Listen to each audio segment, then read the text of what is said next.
J'ai proposé au représentant du préfet maritime, donc le commissaire général Thierry de la Burgade, adjoint au préfet maritime de la Méditerranée, de nous apporter son regard sur cette nouvelle activité maritime. Donc là, c'est vraiment le regard de l'autorité maritime française sur les sous-marins privés. Merci beaucoup Thierry pour ta participation précieuse.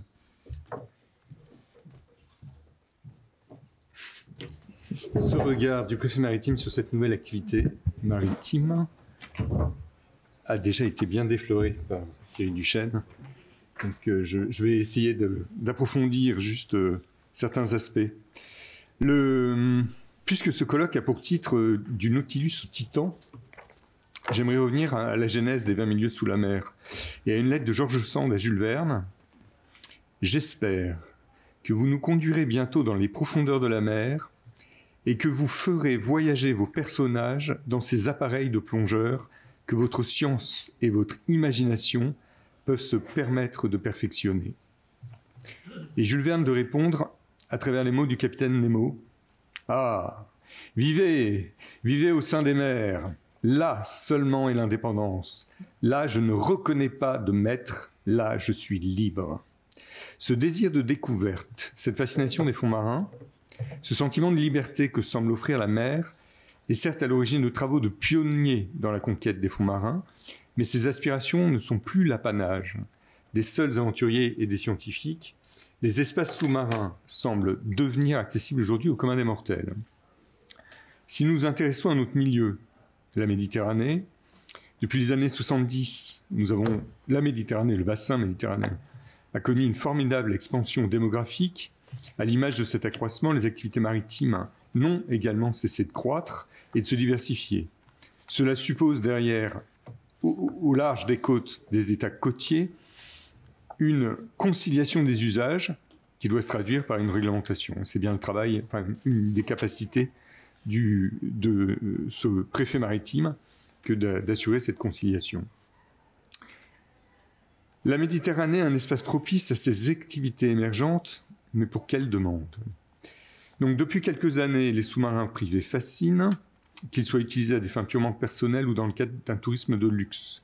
Le prix d'entrée, nous ne l'avons pas complètement évoqué, mais il s'élève en moyenne à quelques dizaines de millions d'euros. Des offres plus accessibles se développent, visant à une démocratisation de la pratique. En 2020, le constructeur de Nemo, un submersible de 2 places, a lancé une version pour 590 000 euros, qui me semble, pour certains en tout cas, devenir ou arriver dans une gamme d'accessibilité financière. Se côtoient, vu du préfet maritime, 3 types de projets privés. Les petits submersibles à bord des grands yachts de plaisance battant pavillon étranger, les sous-marins privés destinés à une exploitation commerciale à des fins touristiques, donc on change de gamme, et le 3e type de projet, ce sont les sous-marins privés utilisés à des fins d'exploration.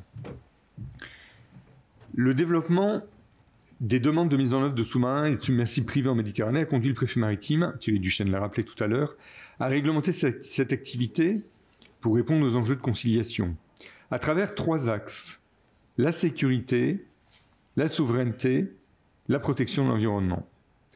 La sécurité, avec ces nouveaux engins, de nouveaux risques apparaissent. La sécurité, on engage la colonne d'eau, donc une problématique de sécurité de la navigation sous-marine. En cas d'accident, Thierry Duchesne l'a évoqué également tout à l'heure, les opérations de sauvetage vont nécessiter de nouveaux moyens.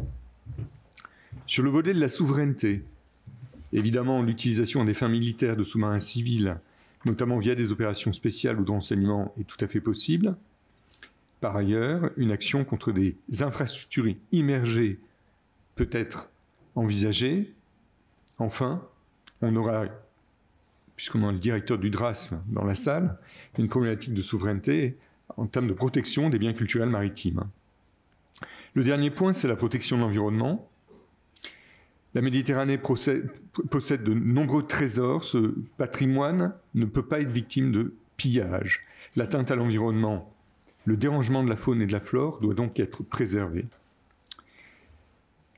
Du cadre national à la déclinaison en façade, quel est le cadre donc qu'a choisi de mettre en œuvre le préfet maritime? Se basant sur ce socle que nous avons évoqué tout à l'heure, la division 223 de l'arrêté ministériel du 23 novembre 1987, socle en termes de sécurité du flotteur, l'État a mesuré qu'il y avait, commencé à définir des conditions de sécurité qui reposent sur un permis de navigation pour des engins battant pavillon français, délivré par le Centre de sécurité du navire, un service déconcentré de la Direction générale des affaires maritimes, de la pêche et de l'aquaculture. Jusqu'en décembre 2016, la réglementation nationale interdisait toute plongée de sous-marins privés en mer territoriale. Nous ne faisions qu'appliquer l'article 20 de la Convention des Nations Unies sur le droit de la mer. Dans la mer territoriale, les sous-marins et autres véhicules submersibles sont tenus de naviguer en surface et d'arborer leur pavillon. L'ordonnance 2016-1887 du 8 décembre 2016 relative aux espaces maritimes, complétée par l'article L5211-2 du Code des transports, que Thierry Duchesne a évoqué tout à l'heure, nous crée notre cadre actuel. Par dérogation à l'obligation de navigation en surface dans les eaux territoriales des sous-marins et autres engins submersibles, le Prémar peut autoriser expressément la navigation en plongée après avoir apprécié les conditions de sécurité. C'est donc par un arrêté préfectoral, le 25 juillet 2017, qui a été modifié depuis en 2021, que le préfet maritime de la Méditerranée a organisé le régime de plongée des sous-marins privés dans les eaux territoriales françaises. Il est donc maintenant possible d'explorer des profondeurs en Méditerranée avec une réglementation adaptée. Quel est le champ d'application de cette réglementation, D'abord, quel objet? Un engin habité, autonome ou non, capable de naviguer en plongée, en immersion complète et en poids apparent nul. Dans quelle zone? Les eaux intérieures, la mer territoriale française de Méditerranée. Comment? Un arrêté individuel du préfet maritime, je vais revenir dessus après, spécifique à chaque demande de sous-marin, fixe, en fait, autorise les conditions de la plongée. Délai d'instruction, évidemment, on retourne devant l'administration, donc un préavis de 2 mois. 3 mois, si la demande doit s'effectuer dans un secteur dérogatoire. Je reviendrai sur les zones géographiques plus tard. Quelles sont les garanties de sécurité? Donc c'est d'abord l'obligation d'un permis de navigation. Pour les sous-marins sous pavillon français, le permis de navigation est délivré par le chef du centre de sécurité des navires compétent. Pour nous, ce sera Marseille. Pour les sous-marins sous pavillon étranger, le titre de sécurité est délivré par l'État du pavillon. Il est soumis pour avis au chef du centre de sécurité des navires PACA Corse, toujours Marseille. La présentation d'un plan d'assistance et de sauvetage d'urgence, qui a été évoqué tout à l'heure, va nous permettre, en tout cas du côté de l'administration, de comprendre le dispositif de récupération du sous-marin et de son équipage en cas d'incident et d'accident survenant pendant l'immersion. Et enfin, dans les garanties de sécurité, évidemment, l'État demande une attestation d'assurance. Quelles sont les règles de navigation spécifiques autorisées? En plongée, le sous-marin ne bénéficie d'aucune priorité particulière par rapport aux usagers. On l'a évoqué, le RIPAM ne s'applique pas. Afin de préserver l'environnement marin, il ne doit pas se rapprocher à moins de 5 mètres du fond. Tout contact avec la faune et la flore par l'intermédiaire d'outils actionnés, de bras articulés, à partir du sous-marin est interdit. Obligation d'accompagnement par un navire de surface, communication permanente entre le sous-marin et le navire d'accompagnement, via, s'il le faut, par un régime de vacation qui doit être clairement défini.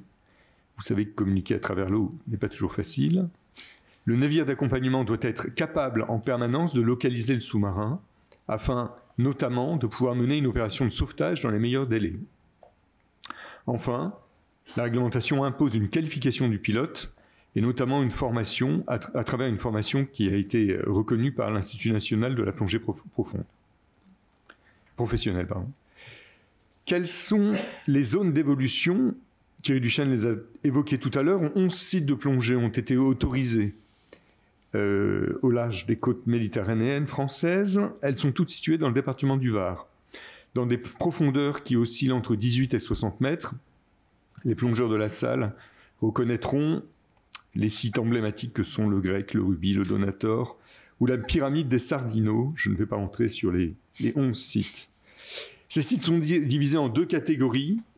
Les premiers sont les secteurs ouverts en permanence, sauf dispositions contraires, donc des sites faciles en accessibilité, et d'autres qui sont ouverts après accord du CENTOPS, du Centre des opérations de la Méditerranée, pour qu'on s'assure en fait d'une compatibilité avec d'autres usages, et notamment des usages militaires.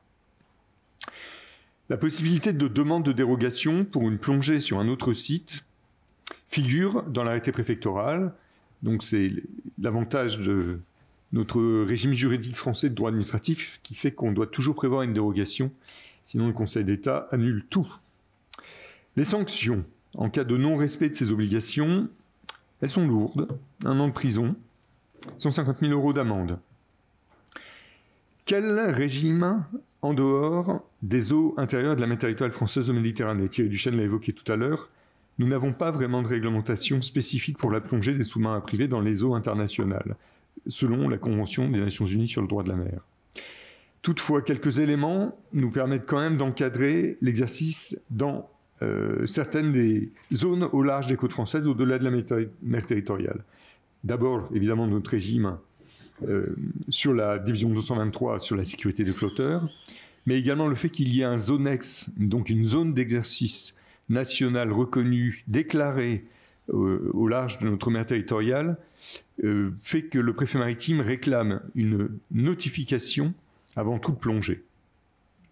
Le centre des opérations de la Méditerranée, du préfet maritime, prescrira, lui, les mesures pour garantir, le cas échéant, la sécurité sous-marine. Je laisserai le capitaine de brigade Poli tout à l'heure évoquer ce point-là. Premier bilan de cette réglementation, que vous dire?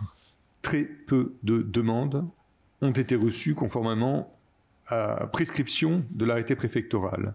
À ce stade, c'est une instruction, depuis 2017, de seulement 6 demandes, qui étaient à chaque fois des demandes pour déroger aux 11 secteurs qu'on évoquait. 4 ont été autorisés, 1 a été refusé. Le pétitionnaire souhaitait plonger dans le cœur du parc marin des Calanques, dans lequel nous souhaitons éviter, nous, toute pression humaine. Et enfin, une des demandes a été abandonnée par le pétitionnaire, qui a dû trouver que l'administration était trop longue pour instruire. Donc c'est un bilan que je qualifierais moi-même, représentant de l'État, un peu mitigé. Quelle raison? Est-ce que c'est un manque de connaissance de la procédure? On l'a évoqué, les salons du yachting nous montrent que les sous-marins sont là. Donc, bon, est-ce qu'ils plongent chez nous sans qu'on le voie? On a la chance d'avoir une chaîne sémaphorique qui, normalement, suit à peu près tout ce qui peut se passer dans notre littoral. Donc, à ce stade, en tout cas, nous n'avons pas attrapé en flagrance de yachts mettant en œuvre un sous-marin privé. Est-ce que ce sont des mises en œuvre qui échappent à notre contrôle? Donc, c'est bien la question que je pose. Enfin, je ne le pense pas. Le dernier point, c'est qu'effectivement, on a affaire à un marché de niche et encore de luxe. Donc, qui fait que ça n'est pas un sport de masse. On y viendra peut-être, mais enfin, c'est peut-être une des raisons qui fait que nous avons une réglementation. Elle aura sans doute à s'appliquer un peu plus à l'avenir qu'elle ne l'a aujourd'hui parce qu'on a un manque de clients. Quel avenir? Bon, je ne désespère pas pour demain un accroissement des demandes. Le contexte est sans doute favorable pour un essor. Nous avons clairement un développement exponentiel des activités de loisirs et commerciales en mer, qui évidemment est un souci pour le préfet maritime parce qu'elle est accidentogène. Les gens ne sont pas des grands marins, traversent la France pour des vacances, se faire plaisir tout oublier, mais en oubliant qu'ils ne sont pas des poissons. Le cadre d'une autorisation ne doit plus se limiter non seulement à la Méditerranée. La réglementation en fait, qu'avait prise le préfet maritime a été aujourd'hui déclinée également par le représentant de l'État en mer en Martinique. Donc c'est bien un marché qui se développe, qui connaît une croissance également à l'extérieur, qui reviendra sans doute sur la Méditerranée.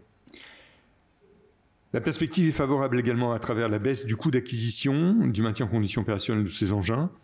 Clairement, là encore, des économies en ligne arrivent doucement.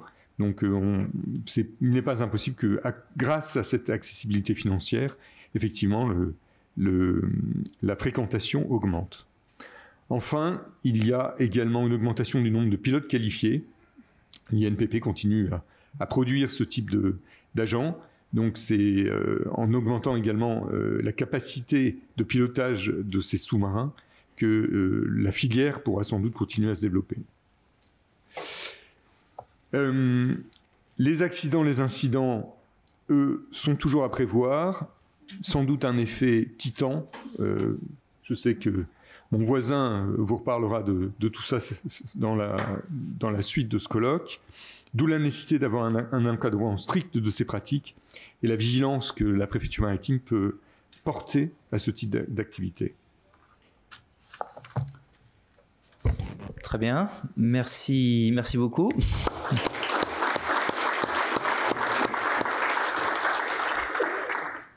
Alors, vous avez la chance d'avoir l'adjoint du préfet maritime dans la salle. Est-ce que vous avez des questions sur le sujet?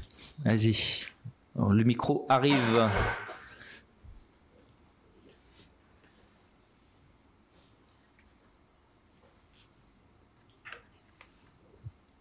Oui, bonjour. La préfecture maritime a fait beaucoup de communication vers les armateurs et les capitaines de yachts sur le risque vis-à-vis de la Posidonie, sur tout ce qui est mouillage. J'ai pas d'informations sur ce qui a été fait sur les engins et sous-marins privés, vis-à-vis de ces mêmes armateurs et capitaines de yachts. Elle s'explique par le temps. En fait, la réglementation sur les Posidonies, elle est plus récente. C'est pour ça que vous en avez entendu parler. Elle a été initiée en 2019 et elle n'a pas cessé, ou plutôt, elle vient de cesser, dirais-je. Le dernier arrêté préfectoral qui devait réglementer les mouillages pour préserver cette plante qui est nécessaire à la survie de la race humaine a été pris il y a quelques semaines pour l'Ouest Corse.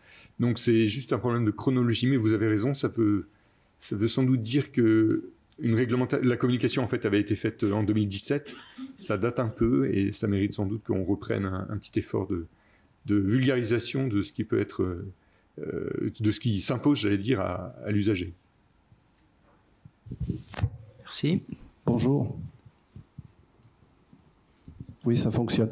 Bonjour, je me présente, je m'appelle Étienne Clamagiran. J'ai fait dans les années 90 avec un ingénieur qui s'appelait Jean-Michel Onofri, probablement le premier sous-marin privé français qui a fonctionné pendant un certain nombre d'années, qui s'appelait le SMAL 2, c'était un 2 places.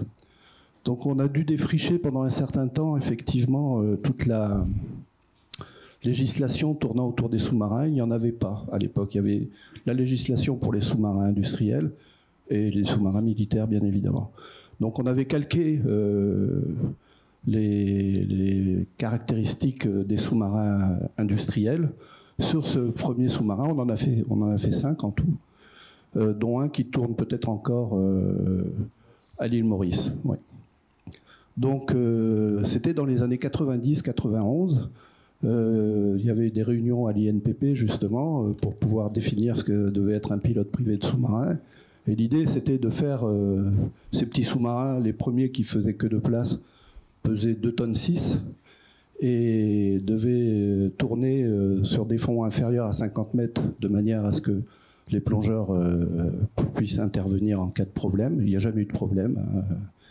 On a fait un sous-marin aussi pour les Corses qui faisait 250 mètres sur la même architecture. Et je voudrais juste rappeler cette période historique. On voulait créer à la Ciotat un hydroclub pour faire tourner ces petits sous-marins comme un aéroclub, tout simplement. Parce qu'un sous-marin, ça coûte cher, mais un petit avion aussi, ça coûte cher. Mais dans une structure, ça pourrait permettre effectivement de développer un tourisme bien encadré de petits sous-marins. Voilà, c'était juste un rappel historique parce que Jean-Michel Onofri est mort il y a un mois maintenant. Et je ne voudrais pas qu'on oublie cette histoire, puisque c'est une histoire intéressante. Et c'était peut-être un peu trop tôt, il y a 30 ans. Elle est très intéressante cette histoire. Effectivement, juste le commentaire que je voulais faire, c'est effectivement, on a une très belle industrie des drones sous-marins dans la région, mais on peut regretter effectivement qu'on a vu tous ces je dirais, industriels étrangers, on n'est pas l'équivalent sur nos côtes. Donc vous étiez peut-être arrivé un petit peu trop tôt, c'est peut-être ça le sujet, avec des technologies différentes. Thierry, pardon. L'administration avait su accompagner à l'époque vos projets. Jean-Louis Bisuel, qu'on a cité tout à l'heure, était directeur du Centre de sécurité des navires PACA. Il est allé plonger. Il a eu le courage de plonger avec vous pour mesurer et engager derrière une certification ou une acceptation de l'État. Donc après, il a fallu repenser l'engagement de la colonne d'eau. On n'en était pas sûr. J'allais dire que vous étiez déclaré, vous étiez tout seul. Donc il n'y avait que sur vous ou qu'avec vous, j'allais dire, que l'administration devait organiser la compatibilité des usages. Et ce qui était assez facile puisque vos sites étaient clairement définis avec des objectifs commerciaux de loisirs ouverts. Mais j'ai souvenir que l'État avait pu vous accompagner assez proprement, en tout cas dans ce développement.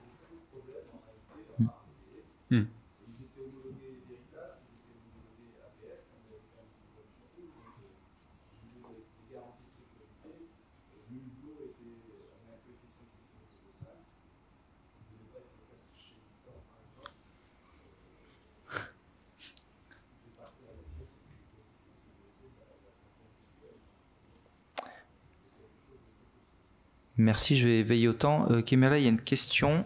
Voilà. En matière de secours, on a vu par exemple certaines communes qui sont réputées pour les pratiques d'alpinisme, notamment en Savoie, mais pas que, le Verdon, avoir des problèmes justement sur les secours avec la pratique d'activités comme le bait jump, comme l'alpinisme, parce que la France pratique la pratique du secours, ce qui est un des rares pays, même en Europe, à faire, avec justement ce type d'activité qui vont engendrer des coûts de secours, même s'il y a des plans d'assistance qui sont probablement assez importants. Comment cette pratique-là va être envisagée en termes de parler d'assurance, mais comment elle va être envisagée en termes de secours d'État? Parce que des communes comme peut-être Toulon, ou comme le Var, le département du Var, avec cette attractivité forte, vont être amenés à supporter des coûts peut-être de secours à terme assez importants. Donc vous l'avez dit, l'État a une organisation de sauvetage en mer qui est plutôt dédiée à une activité en surface, je dirais, et qui peut également engager la colonne d'eau. Vous portez tout seul la réponse. Plus on descend profond, plus ça va être compliqué. L'État dispose de moyens, de capacités d'investigation sous-marine, l'IFREMER, qui peuvent être requises par le représentant de l'État en mer, s'il le faut, le DRASM. Il est capable, je ne sais pas si Arnaud est toujours là, mais en tout cas, c'est les agents du DRASM mettent en œuvre des ROV à travers l'Alfred Marlin, le navire de recherche qui est déployé en Méditerranée. La Marine nationale a également ses propres capacités d'investigation. Tout ça font partie du panel de services que l'État, vers lesquels le représentant de l'État en mer se tournera s'il a besoin d'aller très vite dans la colonne d'eau. Nous avons également la capacité d'aller rechercher la coopération internationale qui existe à travers nos voisins qui peuvent être dotés de capacités ou qui peuvent également avoir des moyens qui naviguent dans les zones où on a besoin d'intervenir le plus vite possible. Derrière, on a, vous le savez, une question d'urgence temporelle pour l'intervention. Ça n'est pas un sport de masse. Ça ne veut pas dire qu'on n'est pas prêt, qu'on n'a pas les moyens. Mais on a une capacité qui va être forcément un peu compliquée, qui va coûter un peu d'argent à mettre en œuvre. Mais il y a une réponse qui peut être mise en œuvre par l'État qui sera distincte de celle que l'administré est censé prévoir lui-même. Mais votre question est excellente, on va passer à l'autre question juste après. Mais votre question, elle est très importante. Simplement, effectivement, le sous-marin pour le moment c'est un navire. Donc en fait, la convention de Hambourg va s'appliquer, ça va être des coûts énormes. Mais il y a un vrai sujet aujourd'hui, qui est effectivement la notion de secours en mer, avec des sports extrêmes dont vous parlez, effectivement, avec des prises de risques importantes et autres. Et peut-être qu'on fera un jour un colloque avec un guide de haute montagne avec qui j'ai beaucoup échangé sur ce sujet, qui est-ce que le principe de gratuité totale de secours est un principe intangible? C'est un vrai sujet. Bon, c'est une boîte de Pandore, mais maintenant, moi, je peux l'ouvrir, que je ne pouvais pas avant. Mais je trouve que votre question est très intéressante. Il y a une question avant, puis après, Monsieur Eustache. Ouais. Oui, bonjour, Balthazar Doulet de la Brosse, étudiant en Master 1 droit public, parcours sécurité défense. Ma question question est la suivante. Vous avez fait allusion au réseau de sémaphores. Dès lors, quel est l'impact et notamment la valeur juridique en termes de preuves et quelles sanctions administratives et pénales en cas d'infraction pour les sous-marins privés? J'ai évoqué tout à l'heure le régime de sanctions qui est prévu par l'arrêté préfectoral et qui va assez loin. Nos guetteurs sémaphoriques sont capables de faire des constatations qui ne vont pas emporter derrière la conviction du procureur de la République. Donc, ils vont relayer leurs constatations vers un agent de l'État habilité pour constater judiciairement et qui fera naître derrière la poursuite devant le procureur adapté. On fait en sorte aujourd'hui d'avoir un maillage de procureurs sensibilisés aux choses de la mer. Ce n'était pas le cas il y a 20 ans. Aujourd'hui, c'est le cas.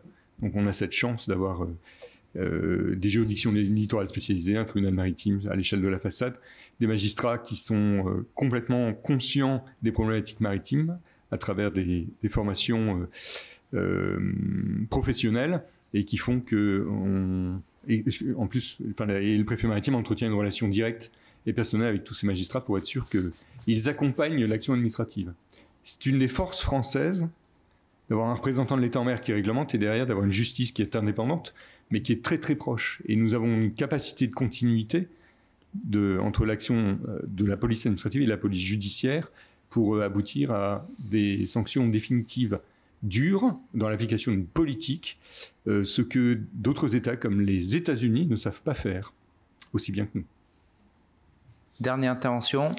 Je vais apporter mon témoignage local. Je pense que nous, les pratiquants, moi dans le salvage maritime, aujourd'hui, il faut vraiment qu'on n'attende pas uniquement de l'État.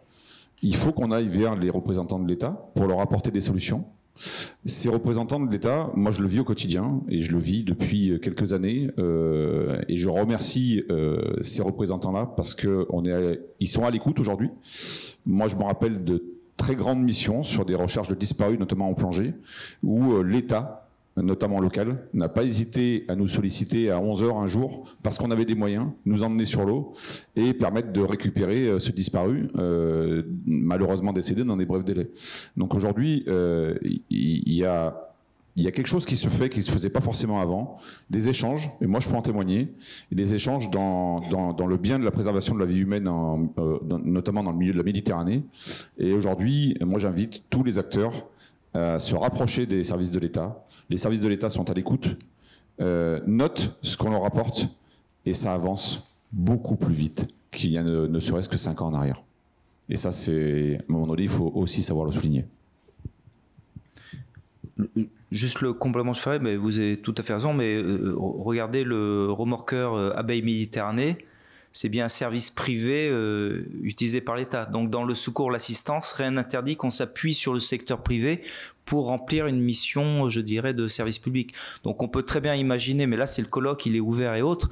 Est-ce que c'est à l'État de mettre en place des outils de secours en grande profondeur si on voit que le phénomène se développe beaucoup? La question se pose. On peut très bien aussi s'appuyer sur des contrats que l'État passe avec des sociétés spécialisées qui peuvent le faire. Thierry, t'en penses quoi? Oui, tout à fait. Enfin, sur un besoin d'intervention, par exemple pour la surveillance des câbles sous-marins, l'État aujourd'hui a contractualisé avec Orange Marine pour être capable d'avoir un vecteur dimensionné qui rallie et fait l'investigation dont on a besoin dans un délai raisonnable. Donc il n'y a pas de difficulté avec ça. Bien. Encore un très grand merci au commissaire général Thierry de la Burgade, parce que c'est un homme très pris.